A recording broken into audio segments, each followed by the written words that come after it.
দর্শক, আপনাদের সবাইকে স্বাগত জানাচ্ছি চ্যানেল সিলেটের আয়োজন প্রবাস প্রবাস অনুষ্ঠানটি আমরা শুরু করতে যাচ্ছি। আজকে প্রথম পর্ব। প্রবাসে থাকা আমাদের আপনজন যারা আছেন তাদের সাথে আমরা কথা বলি এই অনুষ্ঠানের মাধ্যমে তাদের প্রবাস জীবন এবং বিশেষ করে সমসাময়িক ইস্যুতে প্রবাসীদের সুবিধা অসুবিধা এবং সম্ভাবনা নিয়ে আমরা কথা বলি।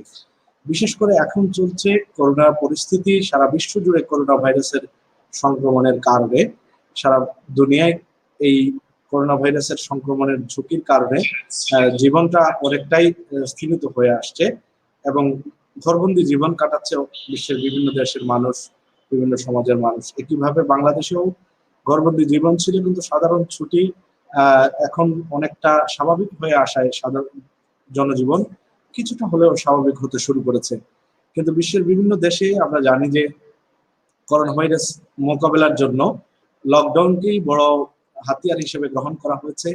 বিশেষ করে উন্নত বিশ্বের দেশগুলোতে, পশ্চিমা দেশগুলোতে ব্যাপক হারে লকডাউনকে গুরুত্ব দিয়ে তারা করোনা ভাইরাসের বিরুদ্ধে লড়াই চালিয়ে যাচ্ছিলেন। কিন্তু জীবনের তাগিদে জীবন কখনো থেমে থাকে না। ঘরবন্দি থাকলেও জীবন চলমান থাকে। জীবন একটি চলমান প্রক্রিয়া। এর মধ্য দিয়ে কিন্তু মানুষ এবং বিভিন্ন দেশ তাদের অবস্থানকে স্বাভাবিক করার চেষ্টা করে যাচ্ছেন। একইভাবে বিশ্বের অন্যতম একটি উন্নত দেশ, অন্যতম একটি অর্থনৈতিক শক্তির দেশ কানাডা, আমরা জানি যে তারাও চেষ্টা করেছে করোনার বিরুদ্ধে। ব্যাপক হারে সংক্রমণ সেখানে হলেও লকডাউন ফর্মুলা তারা সেখানে অ্যাপ্লাই করে অনেকটাই সফলতা এনেছেন এবং তাদের নাগরিকদের নিরাপত্তার যে সামাজিক নিরাপত্তার যে রাষ্ট্রীয়ভাবে যে বলয় তৈরি করা আছে সেটির কারণে অনেকটাই তারা এগিয়ে রয়েছেন বলে প্রবাসীদের মাধ্যমে আমরা এবং বিশ্ব গণমাধ্যমের মাধ্যমে আমরা জানতে পেরেছি। দর্শক, চ্যানেল সিলেটের সাথে যারা যুক্ত আছেন আজকে তাদের সকলকে আমরা জানাচ্ছি যে আজকে আমাদের অনুষ্ঠানে অতিথি হিসাবে যুক্ত হচ্ছেন কানাডা প্রবাসী রাহাত আহমেদ শাওন। আমি রাহাত আহমেদ শাওনকে স্বাগত জানাচ্ছি। শাওন, আপনাকে স্বাগত জানাচ্ছি চ্যানেল সিলেটের নিয়মিত এই আয়োজনের প্রথম পর্বে।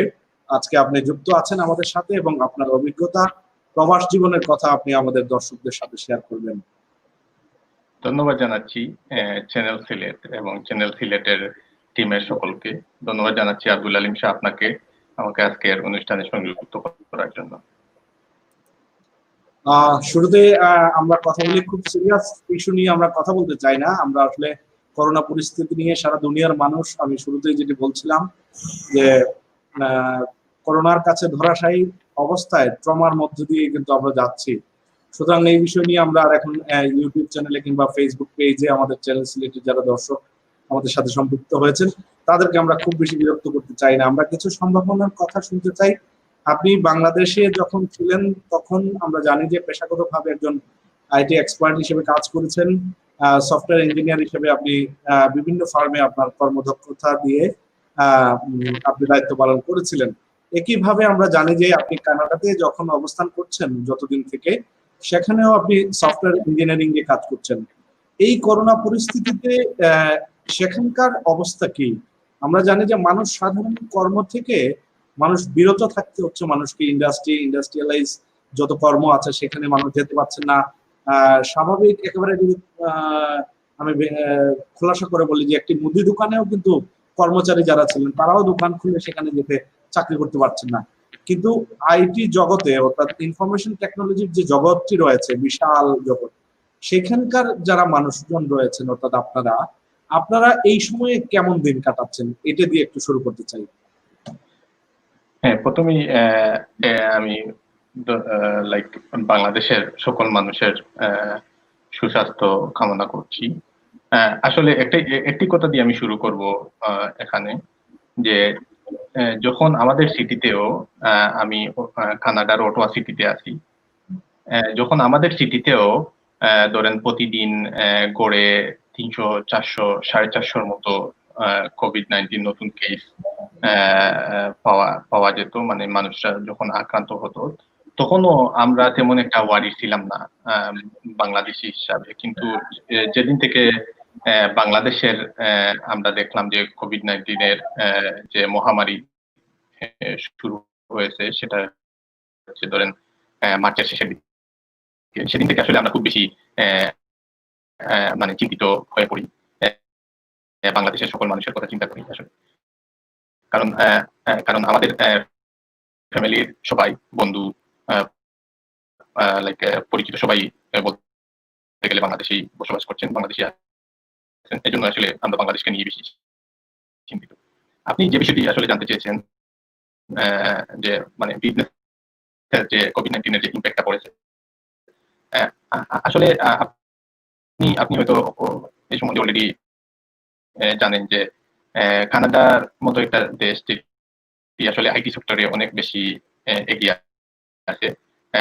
আমরা যদি বলি যে ডিজিটালাইজেশনের যুগে কানাডা অনেক এগিয়ে। এখানে মনে করেন যে আমি বলবো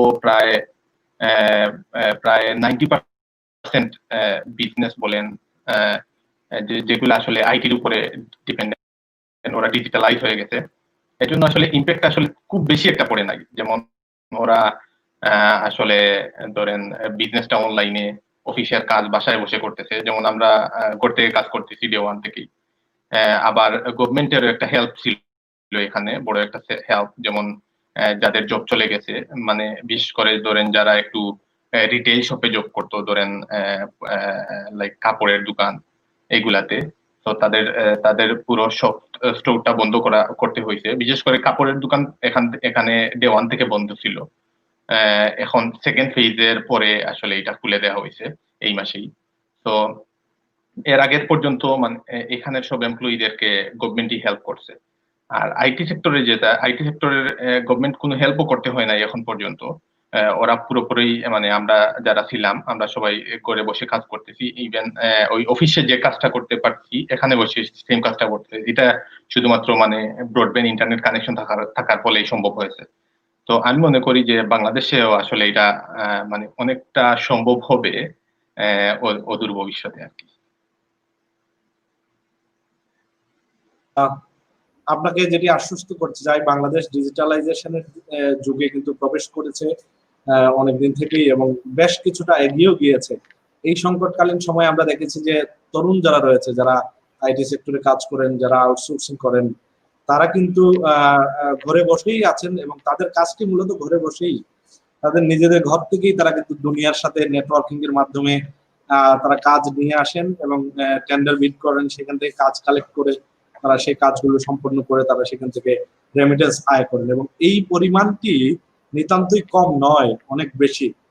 তো আপনার কাছে যদি সম্ভাবনার কথা শুনতে চাই, সেটি হচ্ছে প্রবাসে যারা আমাদের অন্যান্য এরিনাতে কাজ করেন, যেটি বলছিলাম আপনি কাপড়ের দোকান কিংবা রেস্টুরেন্ট কিংবা আদার্স জব যেগুলো আছে, সেই রকম প্রবাসী যারা রয়েছেন এবং বিশেষ করে যারা প্রবাসে এখনো পর্যন্ত তারা হয়তো কানাডিয়ান সিটিজেনশিপ পাননি, এরকম নাগরিকরা এই দুর্ভোগের সময় সরকার থেকে কিরকম সহযোগিতা পেয়েছিলেন আপনার জানা মতে? এখানে প্রথম কথা হচ্ছে যে এখানে মানে আপনি যে জিনিসটা বলতে চাইছেন আর কি, আমি যেটা বুঝতে পারছি যে মানে যাদের পেপার নাই, মানে যারা ইলিগাল স্ট্যাটাসে এই দেশে আছে, ফার্স্ট অফ অল যারা ইলিগাল স্ট্যাটাসে এই দেশে আছে, যেমন স্টুডেন্ট, পার্মানেন্ট রেসিডেন্ট অথবা কানাডিয়ান সিটিজেন, সবাই কিন্তু মানে গভর্নমেন্টের কোনো না কোনো সুযোগ সুবিধার আন্ডারে আছে। তো কেউই এখানে মানে আপনারা জানেন যে প্রথমে এটা 12 উইকসের জন্য ছিল, তারপরে এইটারে 20 উইকসের জন্য করা হয়েছে। ওই এটারে সিআরবি বলে, ইমার্জেন্সি বেনিফিট যেটা। তো এটা কিন্তু স্টুডেন্টদের জন্য আছে, আবার এখানে যারা পার্মানেন্ট রেসিডেন্স হিসাবে আছেন তাদের জন্য আছে, আবার কানাডিয়ান সিটিজেনদের জন্য আছে। আর আপনি যেটা বলছেন যে ইলিগাল স্ট্যাটাসে যারা আছেন, আসলে এই সংখ্যাটা এখানে অত্যন্ত কম, বিশেষ করে বাঙালিদের মধ্যে এই সংখ্যাটা অত্যন্ত কম। আর কিছু কিছু রেস্টুরেন্ট যেহেতু খোলা ছিল, এই যে টেক আউটটা, তো ওনারা ওইখান থেকে কাজ করেই আসলে এইটা ম্যানেজ করে ফেলছেন। আমার জানা মতে কেউই আসলে এখানে তেমন একটা দুর্ভোগ পোহাতে হয় নাই, খুব একটা অসুবিধার মধ্যে পড়তে হয়নি, কারণ রাষ্ট্রীয় সামাজিক নিরাপত্তা বলয় যেটি রয়েছে সেটির আওতায় তারা কোনো না কোনো ভাবে ইলিগেল নাগরিক হলেও কিংবা তারা এখনো সিটিজেনশিপ পাননি এরকম অবস্থায় থাকলেও তারা কিন্তু সেই সুবিধার থেকে বঞ্চিত হননি। আমরাও আশা করতে চাই, আমরা দেশে থেকে আমাদের স্বজন অনেকেই আছেন যারা সেখানে এই অবস্থার মধ্যেই আমরা আশা করতে চাই তারা ভালোই আছেন এবং ভালো থাকবেন। বিশেষ করে বাংলাদেশের সাথে আপনারা যারা প্রবাস জীবন কাটাচ্ছেন, এই সময়টাতে এরকম একটি বিপদে আমাদের দেশ পড়েছে। আপনারা দেখেছেন এই দেশে বড় হয়ে কানাডায় গিয়েছেন, আপনি নিজেও দেখে গিয়েছেন যে আমাদের আসলে সামাজিক অর্থনৈতিক নিরাপত্তা বাংলাদেশে এখনো পর্যন্ত সেই রকম মাপে তৈরি হয়নি। এরকম একটি বড় দুর্যোগের সময় স্বজনদের জন্য আপনাদের কি ভাবনা কাজ করেছিল? আপনার নিজের ভাবনা দিয়ে যদি বলেন। আপনার আত্মীয় স্বজন সবাই তো বাংলাদেশে। হ্যাঁ, তো যেটা আমি শুরুতেই বলছি আর কি, যে আমরা ততটা না ওয়ারিড ছিলাম যখন আমাদের এখানে কোভিড-19 গ্রো করছিল, কিন্তু যখন বাংলাদেশে এই প্যান্ডেমিকটা মানে অনেক লার্জ স্কেলে ইম্প্যাক্ট করে, তখন আমরা আসলে খুবই ওয়ারিড হয়ে পড়ি। বিশেষ করে আমাদের মা বাবা, আত্মীয় স্বজন, বন্ধু বান্ধব যারা সবাই আসলে দেশে, কলিগ সবাই দেশে, তো ওনাদের সবার জন্য আসলে চিন্তা। তারপরে সবারই আমরা খবর প্রতিনিয়তই, আপনি জানেন যে প্রতিনিয়তই আমি আসলে সবার সাথে যোগাযোগ আছে। তো ফার্স্ট অফ অল যে জিনিসটা নিয়ে আমরা সবচেয়ে বেশি ওয়ারিড, সেটা হচ্ছে যে মানে চিকিৎসা ব্যবস্থা। যে এটা আসলে ধরেন আজকে আজকে আপনারা বিগত দিনে আমাদের পরিচিত অনেকে দেখেছেন যে উনার মায়ের জন্য একটা আইসিইউ উনি অনেকভাবে খুঁজেছেন। আমরা সবাই অনেকে হেল্প করেছেন, বাট অনেকে অনেকে উনার মায়ের জন্য, উনি তো খুঁজেছেনই, তারপরে উনার মায়ের জন্য আপনারা সবাই মিলেও খুঁজেছেন, কিন্তু একটা আইসিইউ ম্যানেজ করতে পারেন। হ্যাঁ, এ থেকে দুঃখের বিষয় আসলে আর কিছু হতে পারে না। এটাই হচ্ছে সবচেয়ে বেশি মানে চিন্তার বিষয়, যে যদি আজকে আমার মা বাবা, আত্মীয় স্বজন, বন্ধু বান্ধব কেউ যদি অসুস্থ হয়ে পড়ে, তাইলে ওর চিকিৎসা, উনি অন্তত যে মিনিমাম চিকিৎসাটুকু দরকার সেটা পাবেন কিনা, সেটা নিয়ে আমাদের সবচেয়ে বেশি চিন্তা। তবে সবচেয়ে মানে মিরাকলি হোক আর যেভাবেই হোক, সবচেয়ে মানে পজিটিভ যে জিনিসটা, যে আপনারা যদি অন্যান্য দেশের কথা চিন্তা করেন আর বাংলাদেশের কথা চিন্তা করেন, তাইলে ডেথ রেটটা কিন্তু অনেক কম বাংলাদেশে। তো এইটা হচ্ছে একটা আশার জায়গা। তো এখানে আসলে একটা জিনিস আমি যেটা মানে আমার কাছে যে এক্সপ্লেনেশন যেটা, যে সেটা হচ্ছে যে বাংলাদেশে কিন্তু মেডিকেশনটা অ্যাভেলেবল পাওয়া যায়, আপনি ফার্মেসিতে গেলেই কিন্তু একটা ওষুধ নিয়ে আসতে পারেন।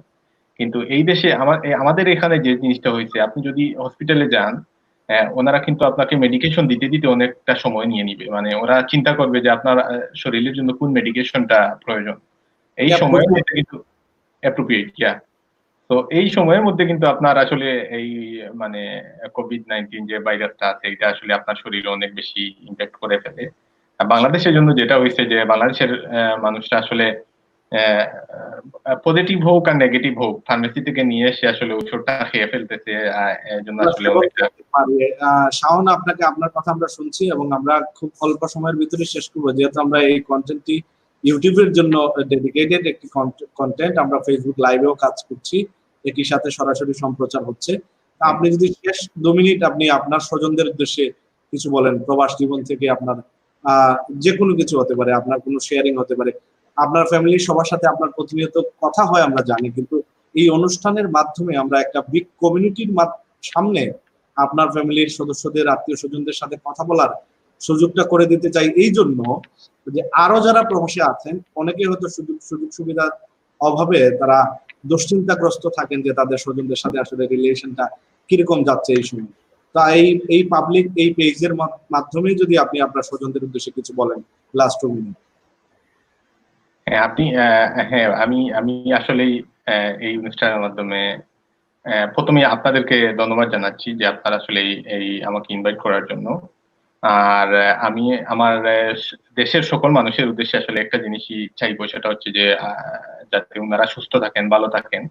আর একটা জিনিস, যে আপনারা আসলে এই এই এই রোগ থেকে বাঁচার একটাই ওয়ে, সেটা হচ্ছে যে আপনারা ঘরে থাকেন, ঘর থেকে বের হবেন না ও কারণে।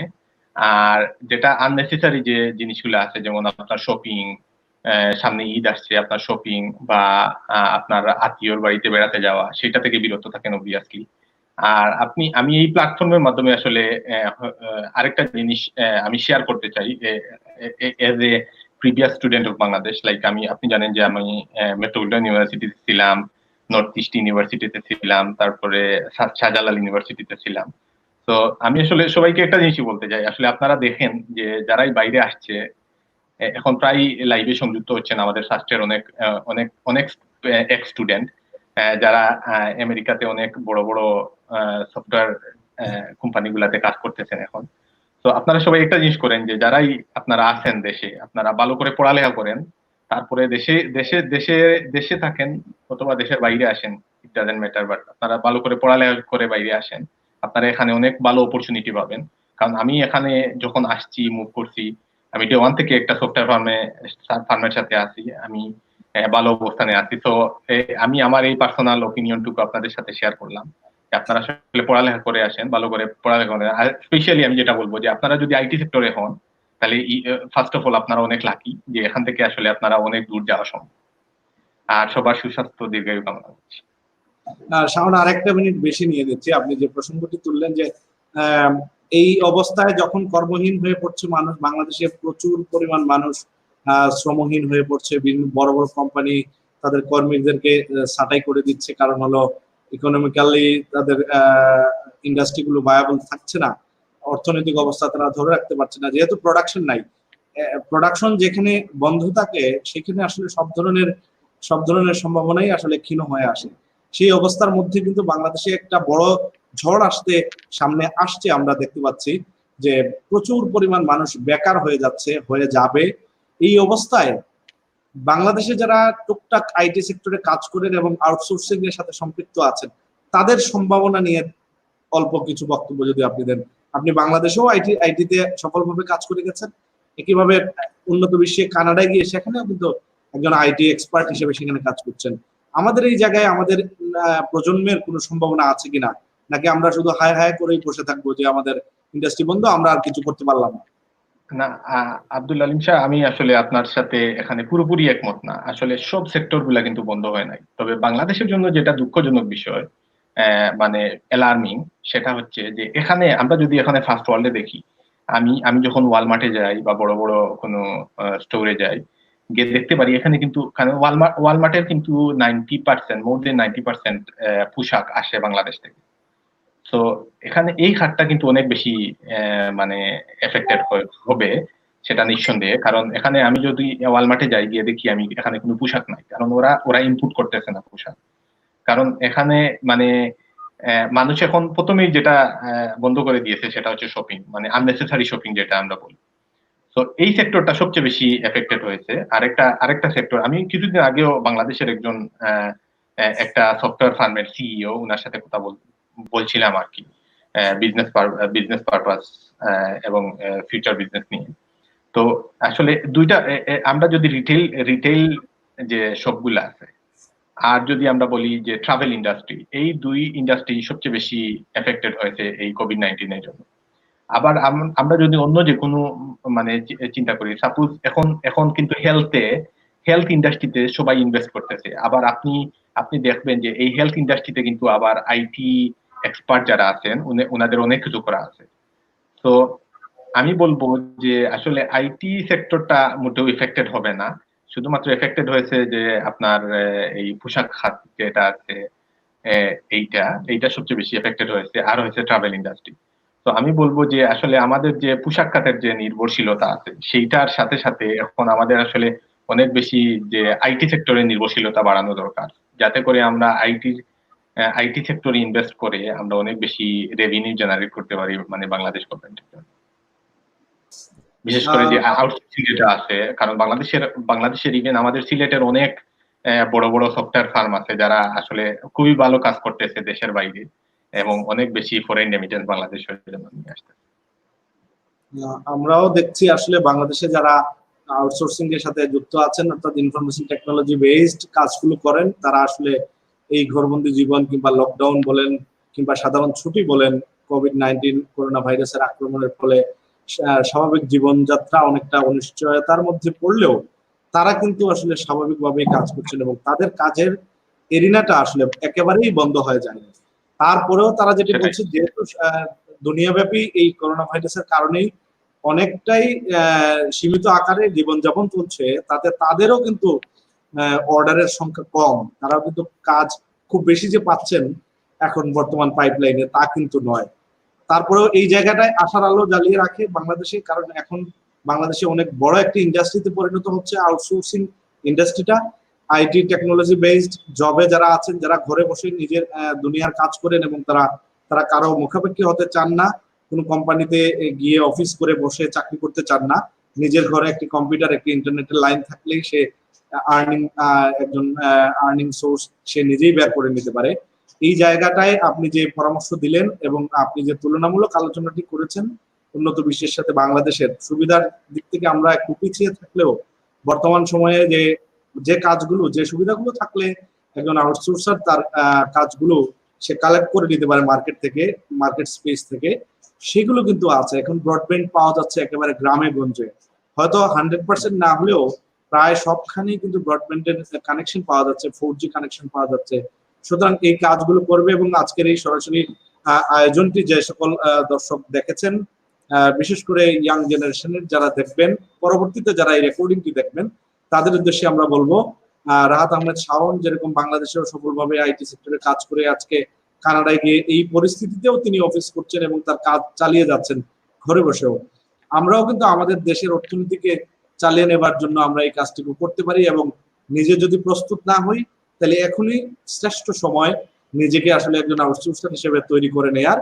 অনলাইনে কতগুলো কোর্স করলেই আমরা সেই প্রস্তুতিটা সেরে ফেলতে পারি। শাওন, আপনাকে অসংখ্য ধন্যবাদ চ্যানেল সিলেটের সাথে সংযুক্ত হওয়ার জন্য। ভবিষ্যতে আপনাকে আমরা আরো পাবো এই সংক্রান্ত আলোচনার জন্য এবং আমাদের নতুন প্রজন্মকে একটু সাহস যোগানোর জন্য। আর প্রবাস থেকে তো আপনাদের আত্মা আমাদের জন্য কাজ করে এবং আপনারা সরাসরি আমাদের দুর্ভোগ দুর্যোগ সবসময় আমাদের সাথে থাকেন। আপনাকে অসংখ্য ধন্যবাদ। পাশাপাশি আপনার সাথে যারা কানাডায় বাংলাদেশি বসবাস করছেন সকলের প্রতি রইল শুভেচ্ছা, ভালোবাসা। আপনারা সবাই ভালো থাকবেন।